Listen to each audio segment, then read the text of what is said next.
Ever get that feeling, after finishing a game and it just kind of sticks with you?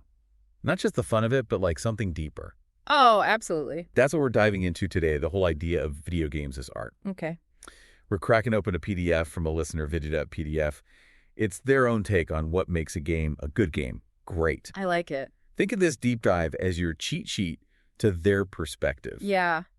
And you know what I think is so fascinating about this perspective in particular is this focus on internal consistency. Okay. It's this idea that the rules of a game world, even a fantastical one, they need to make sense for us to really buy into it. Okay, so unpack that a little bit, because they use Halo as an example, right? Yeah. It's like, yeah, Master Chief's a total badass, but the game explains why he can do those crazy things. It's not just random. It fits the world they built. Exactly. Like, that's the difference between watching a movie where anything goes versus one where you're like, okay, I get it. Mm-hmm. The action feels believable because it follows its own internal logic. And I think that's what the source is arguing elevates a game to art. So you're saying if the rules feel arbitrary, it's harder to get truly immersed? Uh-huh. Makes you wonder about games that intentionally break those rules. Oh, for sure. But that's a whole other... they're getting ahead of ourselves. Yeah, yeah. Because here's where the source gets a little controversial, They argue that a lot of modern games actually miss the mark on this whole art thing. Okay. And one reason they give is this push for things like forced diversity, which they believe messes with the game's internal consistency. Yeah, it's a sensitive topic for sure.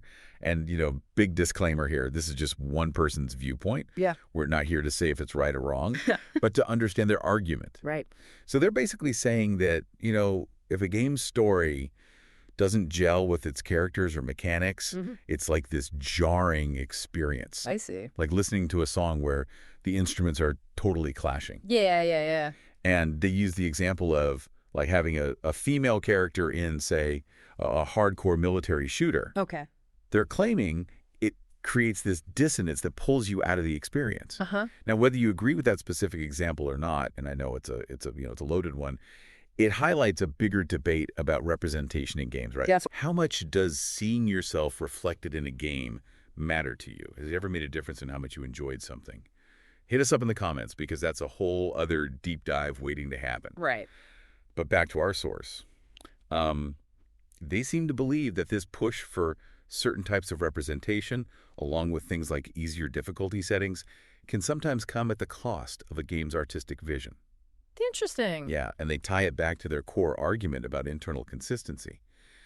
Their perspective seems to be that if a game world feels like it's bending over backwards to, appease certain groups or make things easier, it can undermine that sense of believability, that suspension of disbelief that pulls you in. Right. It's interesting, right? This whole idea that the design choices a game makes, even down to the difficulty, could impact its artistic value.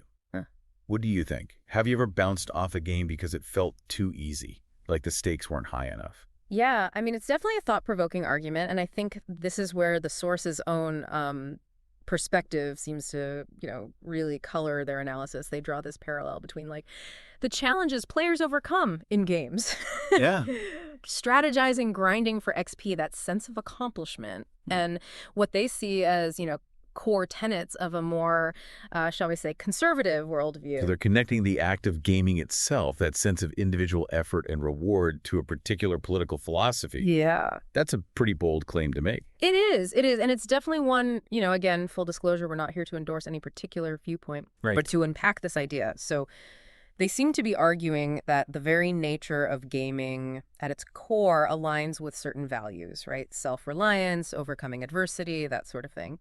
And they're suggesting that these modern trends in game design, with the emphasis on accessibility and broader appeal, might be, kind of diluting that core experience. Okay, so let me see if I'm getting this straight. They're saying that by trying to make games more welcoming to a wider audience, developers might be sacrificing some of the elements that make them, at least in their view, artistically significant. Yeah. That's a take. It's a perspective. And, again, whether you agree with it or not, I think it raises some really interesting questions about, like, the evolution of gaming, right? Is there a tension there between making games more accessible and preserving the elements that might appeal to a certain type of gamer?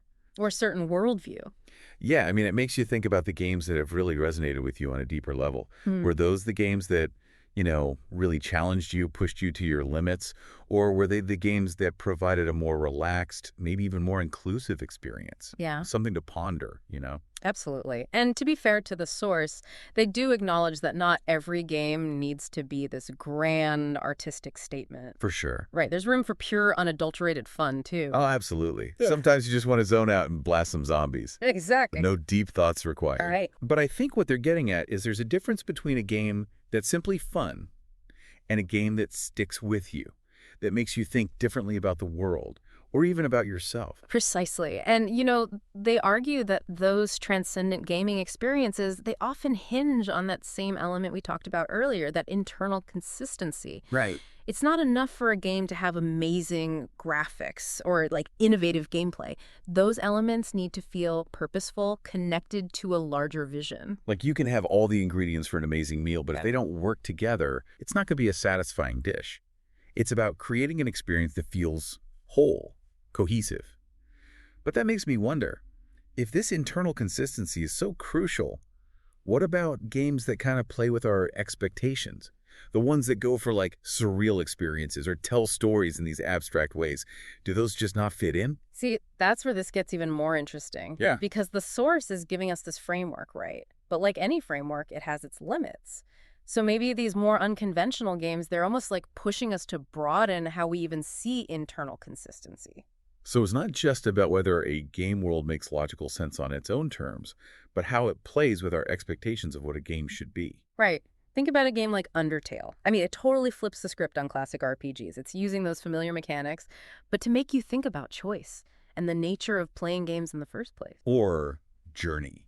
No dialogue, just stunning visuals and music that hits you right in the feels. Exactly. That's powerful storytelling, even without words. It absolutely is. And both of those games, I mean, they push the boundaries of what video games can be, but they do it with intention, right? They're breaking the rules, but in a way that feels deliberate and artistically driven. So maybe it's less about sticking to some rigid formula and more about creators respecting their own creations. Yeah. Like building worlds that feel real and meaningful, even if those worlds are full of weird creatures or have unconventional rules. Exactly. And I think when that happens, when a game has that spark of magic, it stays with you long after you put the controller down. And it makes you reflect, it makes you think, maybe even see the world a little differently. And that's what's so cool about games. They can be fun and make you think. So next time you fire up a game, don't just play it, experience it. Think about its world, its characters, how it all works together. Ask yourself, what's this game trying to say? You might be surprised by the depth you find. That game you thought was just for fun could spark something really profound within you. And that is what the Deep Dive is all about, helping you find those unexpected connections and dive deeper into art, culture, and what it means to be human. Until next time, keep exploring, keep questioning, and keep on gaming.